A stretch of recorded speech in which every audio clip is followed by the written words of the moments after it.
Quand je suis revenue en France, je ne savais plus parler français, tellement j'étais perturbée, j'arrivais plus à trouver mes mots, j'avais été tellement loin dans cette...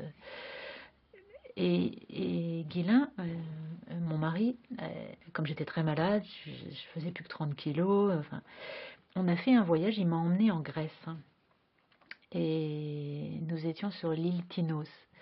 Et là, il y a eu une mue, comme la mue de la cigale.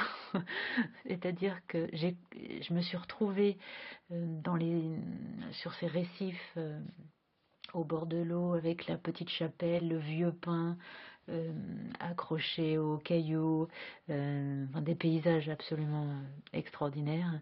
Euh, et je me suis mise à pleurer comme un choc d'éveil, véritablement, une nouvelle naissance. C'est que j'avais plus que les os sous la peau, mais j'avais compris que je pouvais abattre toutes les frontières. Ce que les Chinois m'avaient enseigné, c'était totalement universel. Et tout à coup, j'ai compris que je pouvais faire d'infinis voyages maintenant entre ce petit lopin de terre, entre ciel et terre, et cette immensité qu'on a à l'intérieur et qui se... Mais Oh, un petit écureuil qui passe.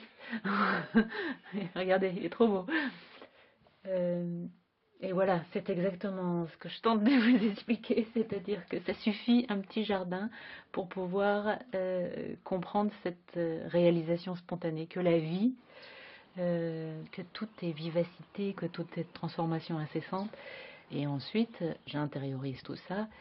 Et comme moi-même, je suis de même essence et que j'ai aussi ces, euh, cette vivacité en moi, cet élan vital, et il ne reste plus qu'à le transmettre au pinceau.